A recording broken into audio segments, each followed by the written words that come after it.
Welcome back to my show Fabulous Florals with Arati. In this episode I'll be showing you how to make these Swiss cheese vine foliage.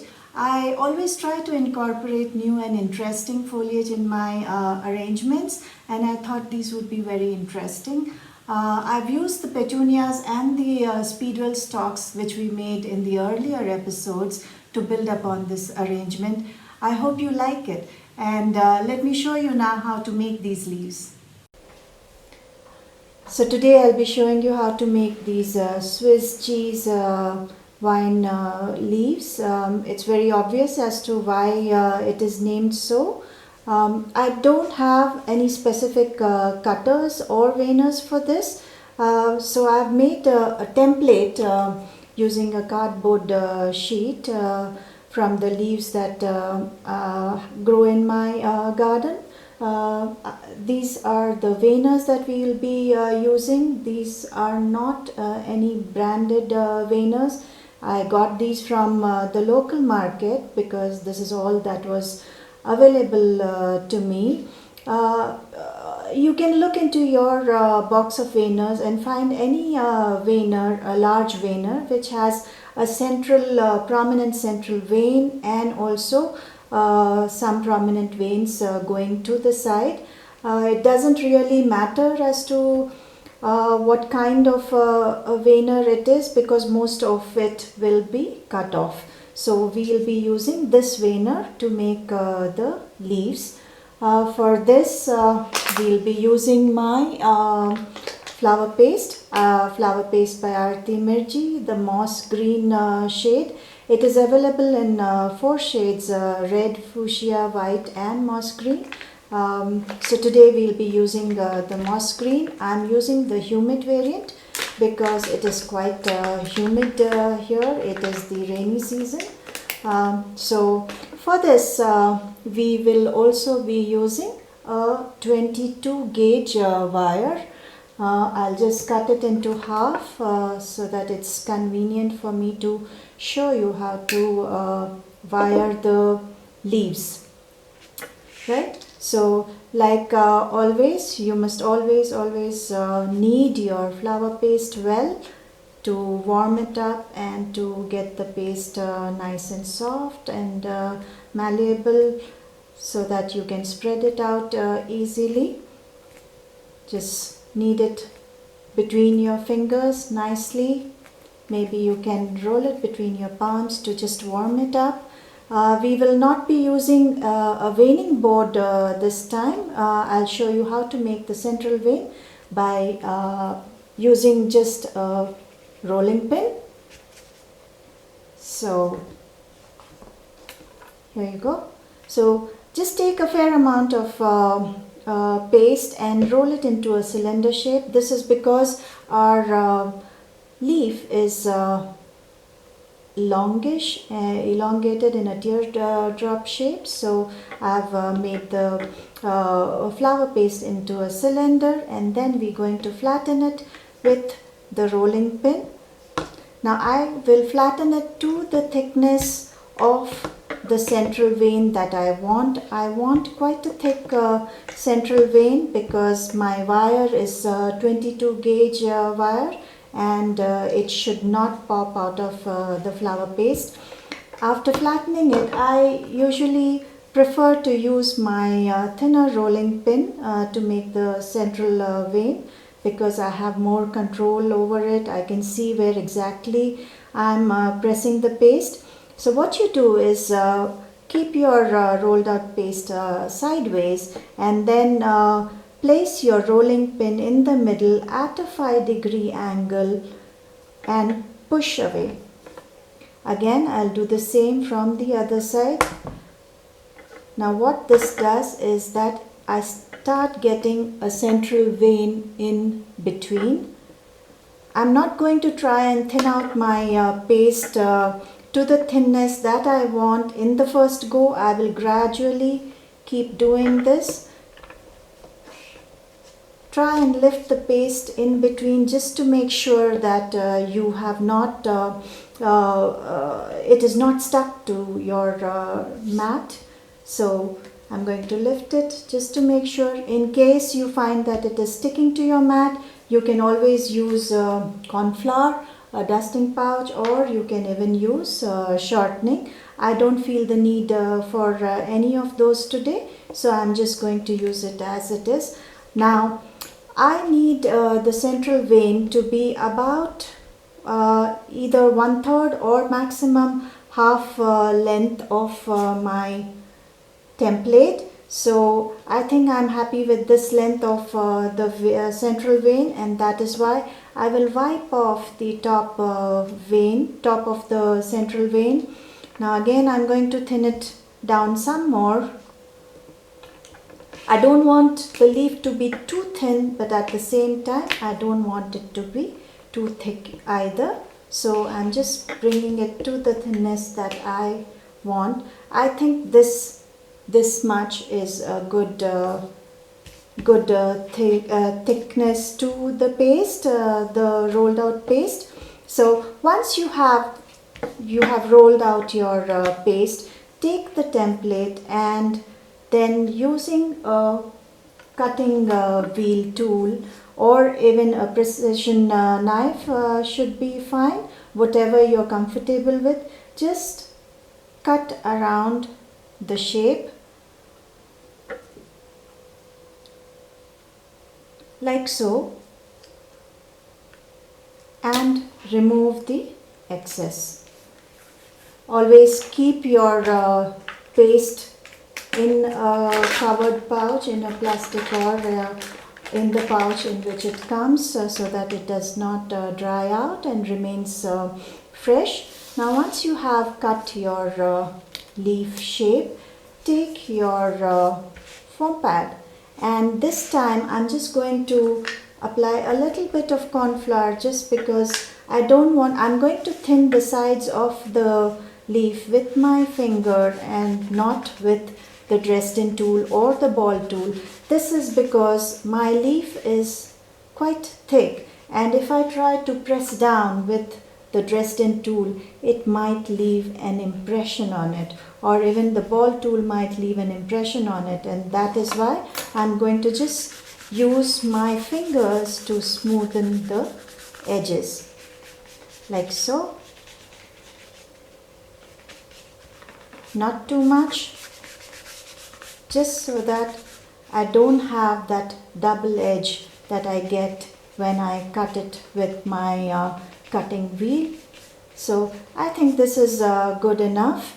Now what I'm going to do is I'm going to take my wire and then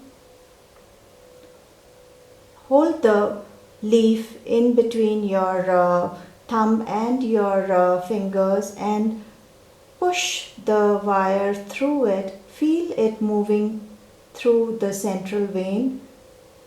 Once it comes to about 1/3 or half length maximum of the length of the leaf, just stop and push it down. Press the paste down and pinch at the base. If you notice, I've not used any glue to adhere my wire to the leaf. This is because sometimes what I find is that the paper that is wound around the floral wire comes off when you use glue, and I find that the moisture in the paste is good enough to help the floral tape attach itself to the paste. Now the important part here, which you shouldn't forget to do, is to press down the paste and pinch it at the base. This ensures that your wire adheres securely to your flower paste, to your leaf. Alright, so once I've done that, what I'm going to do is now I take my veiner and I'm going to just dust it a little bit, just very lightly, dust off the excess and place the leaf. I always prefer to have the vein going downwards rather than looking upwards, because what happens is that the excess paste that is there which we had when we made the central vein gets accommodated in the central vein, which is already there in the veiner. So that really helps, and I don't get that bulk on top of my leaf where it is more visible, right? So once I've placed my leaf in the veiner, make sure that it is in the center of your veiner, and then place the top of the veiner and gently massage your veiner so that you get all the impressions on your leaf. Now this veiner has a dip or a concave inside, so I want to make sure that I get all the crevices and the grooves that are there in the veiner. So I'm going to take my time to make sure I get all the details.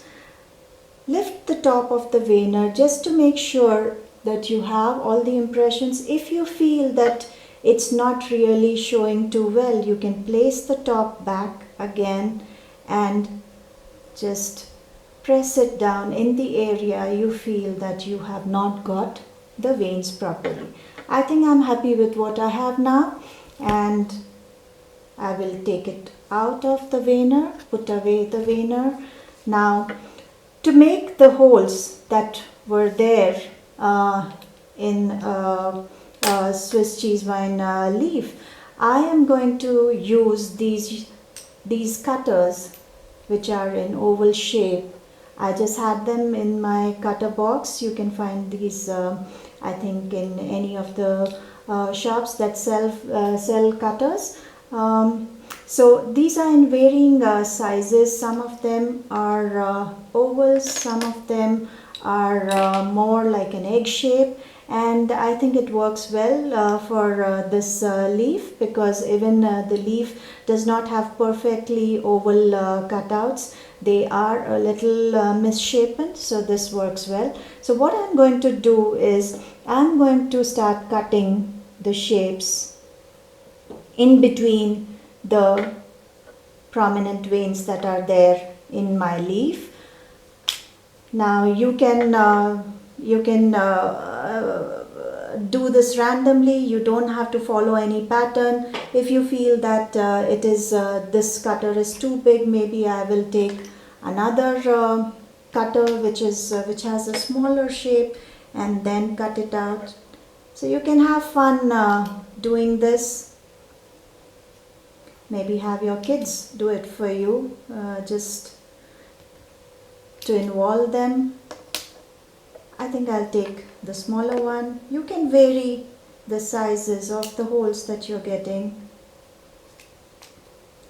Just try not to make the holes in the center of your leaf, because usually they are spread out towards the outside. So I think I'll take the small one as well, make a few more. Now you have to make sure that you don't make too many cutouts either, because that will weaken your leaf, and when you dry it up and you try to color it, it might tear or break if you are using the regular gum paste, right? So I think these many holes are good enough. They look nice. Now what I'm going to do is I'm going to take my pinch the leaf from the bottom just to exaggerate the central vein, like so. And then I think what we can do now is that we'll take a small break and come back, and I'll show you how to dry the leaf, and also how to make the stem using the flower paste. I'll see you in a short while.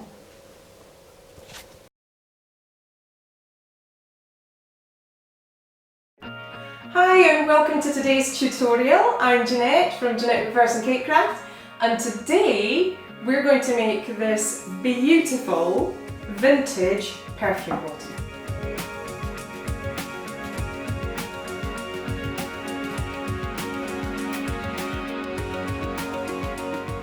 So you'll be learning lots of things about carving a cake into shape, covering an awkward shape with sugar paste. I'll show you how to do all the beautiful decoration, how to make a little ball on the top.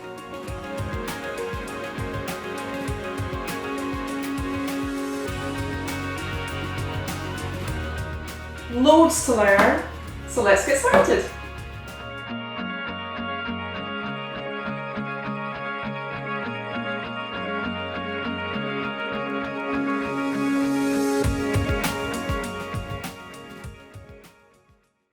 You press at the bottom so that the paste is secure on your floral wire.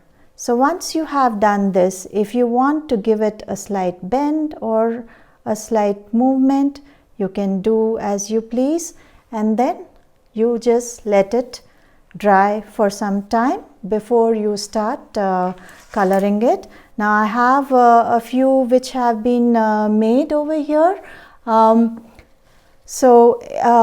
We'll take another small break, and when we come back, I'll show you how to color these leaves.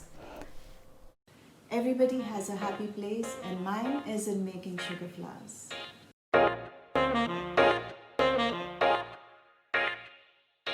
Hi, my name is Arati Mirji. I'm a sugar florist, and I have had the honor of winning the Cake Masters Magazine Awards for sugar flowers. I also have an award-winning product, Flower Paste by Arati Mirji, made in collaboration with Sugarine, which has been called Game Changer by those who have used it. You can get it on my website, aratimirji.com. I've been on this colorful journey with my beautiful flowers for about 6 years. I travel around to teach sugar flowers and have now started conducting online classes. To get updates on my class, visit my website and connect with me on Facebook and Instagram.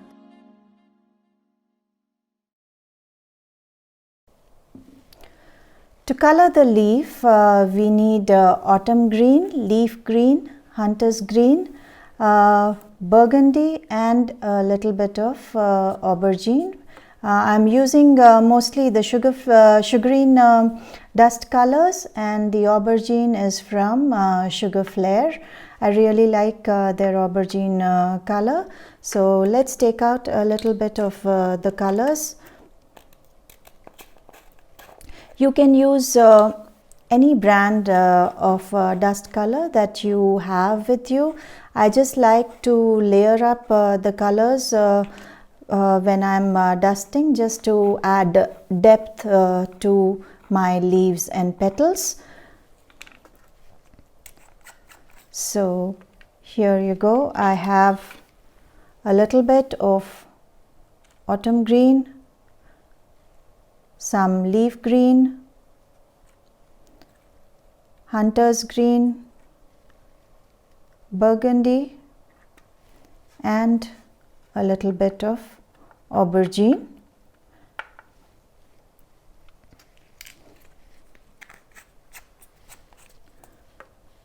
Now take your leaf. Always when you are dusting your leaves or petals, always support them from the back so that while dusting they don't get damaged.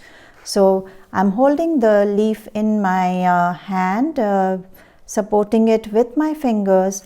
Dip your brush into the dust color, the lightest shade. This is autumn green. I'm going to just give it a base coat.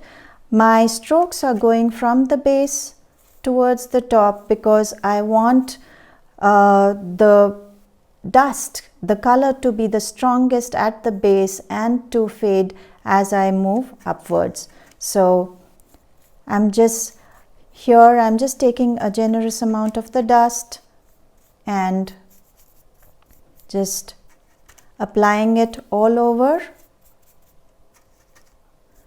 Now usually whenever you are coloring your leaves, the back of the leaves are very often lighter in shade than the front of the leaf, though there are a few exceptions where the back, say in a begonia, the back might be an entirely different color like burgundy or a very dark purplish color, but these leaves we are just going to take the autumn green and just give it a coat of the dust color.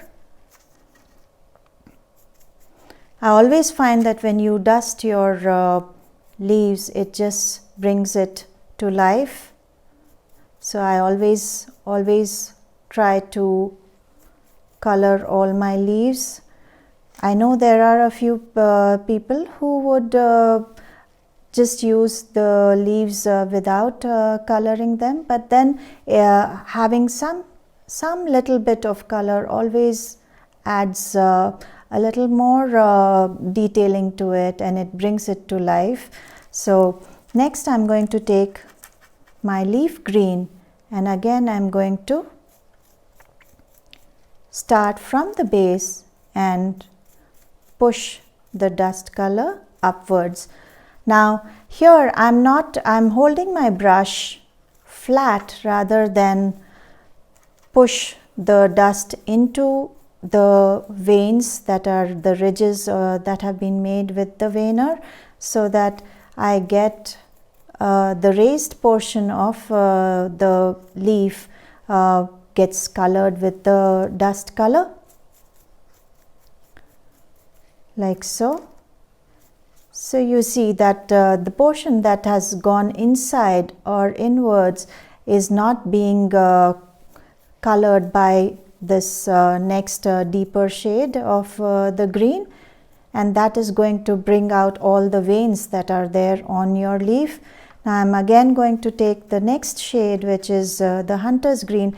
Now hunter's green is a very intense color, so be careful when you use it. You don't need too much of it. I'm just exaggerating the central vein using the hunter's green. I'm not picking up too much color in my brush.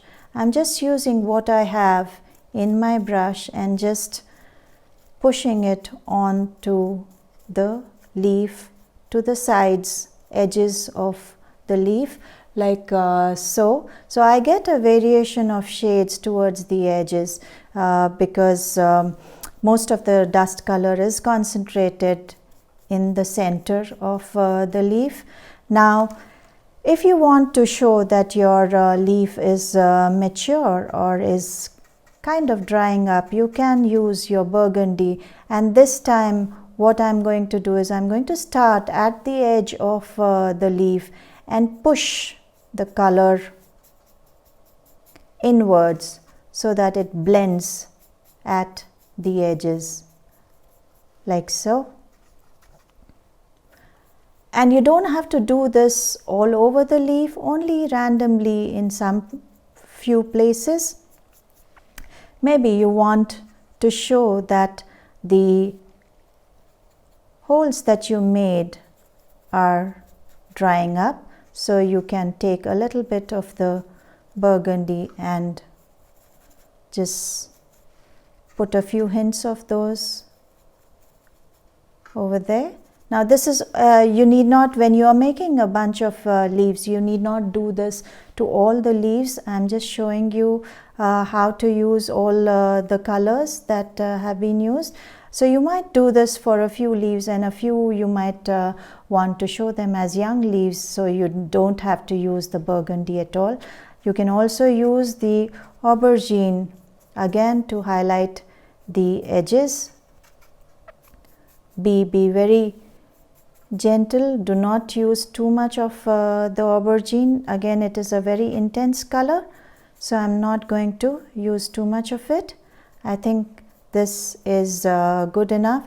Now to the back of the leaf, what I'm going to do is whatever was there in my brush, without picking too much up, I'm going to keep my brush flat and just run it over just to bring out the veins.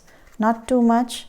I think there isn't any dust, so it's not coming out. So I just take a little bit of the leaf green. I'm not applying too much at all, just a little bit to bring out the veins. I think this is good enough, and whatever little is there in my brush, I'm just going to again run it over the stem to just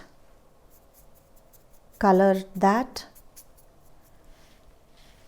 And I think this is good enough. So our leaf is now dusted, and when we take a break and come back again, I'll show you how to glaze the leaf.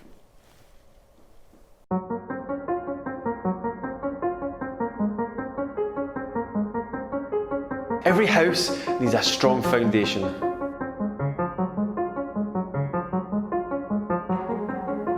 I've teamed up with my former college tutor, Cecilia Young, to bring you over 25 years worth of knowledge and experience packed into this fantastic programme.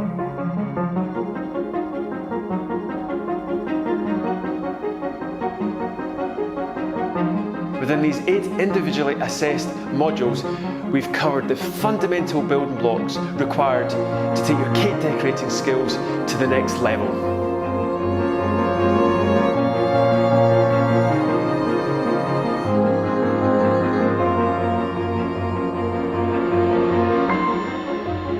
And that's not all.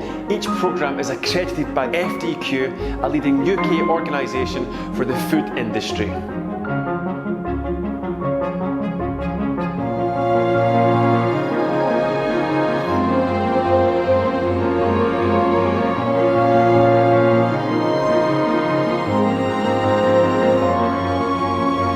We look forward to welcoming you on the Cakeflix Master Programme.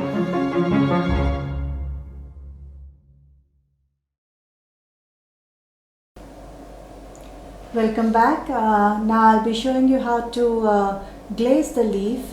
Before we start doing that, let me talk to you a little about glazing. There are basically 3 methods of glazing which is usually followed. The first method is steaming. You just take your steamer and hold your leaf, say about 10 to 15 seconds in front of the steamer at a distance of about a feet or so, and you can glaze your leaf. However, this is a very temporary method of glazing because the sheen goes away in about an hour or so.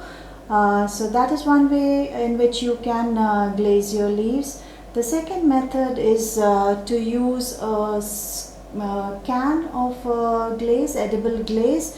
There are various brands that you get, and you can use them. The thing with cans is that you cannot control the amount of sheen or the glossiness or the matte finish that comes onto your leaf. There are times when you want your leaf to be glossy, and there are times when you just want a light sheen on it. So that cannot be controlled with these cans, because you cannot decide on how glossy or matte you want the glaze to be.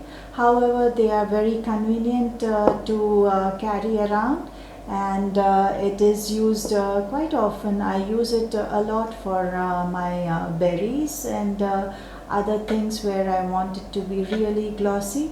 Now the third method is of the method of dipping your leaves or petals into the glaze, and that is the method that we will be using today. So let me show you how to do this. I have the glaze. This is I am using the sugarine edible glaze along with the sugarine baker's spirit or rejuvenator spirit over here. So what I've done is that I've taken half quantity of the glaze and half quantity of the baker's spirit, and I've mixed it in a box and kept. Now what this does is that it gives me not a very glossy finish to my leaves and petals. It is quite matte, and I prefer to have that on most of my leaves. So what I do is I mix it and keep it in a box like such, and I can reuse it whenever I want, so it does not really go waste. So I have boxes in which I have kept glaze for my greens, my reds, and a few other shades. However, if you want to glaze lighter shades, that time it is preferred to use fresh glaze, because there will be tints of the colors that you have had on your leaves or petals in your glaze if you are reusing it, right? So that is about the glaze. Now this method is quite simple. Like I said, I have mixed half quantity of the glaze with half quantity of the baker spirit. So this is a half strength glaze. All you need to do is take your leaf and just give it a wash of the glaze. You can also try and dip it, but because the leaf is really large, it's more convenient to just use a spoon to make sure that all the areas are covered. Once you are sure that you've covered all the areas, just let the excess drip off, and just let it come off, and then take a box like this so that you can let the excess drip off, and then twirl your leaf so that all the excess glaze that is there on your leaf comes off to the sides of the box. The advantage of using this box is that it does not come onto your work surface. You protect your work surface, so always use any box. It need not be a plastic box. You can use any of the cardboard boxes, just to catch the excess drips that come off your leaf or petal.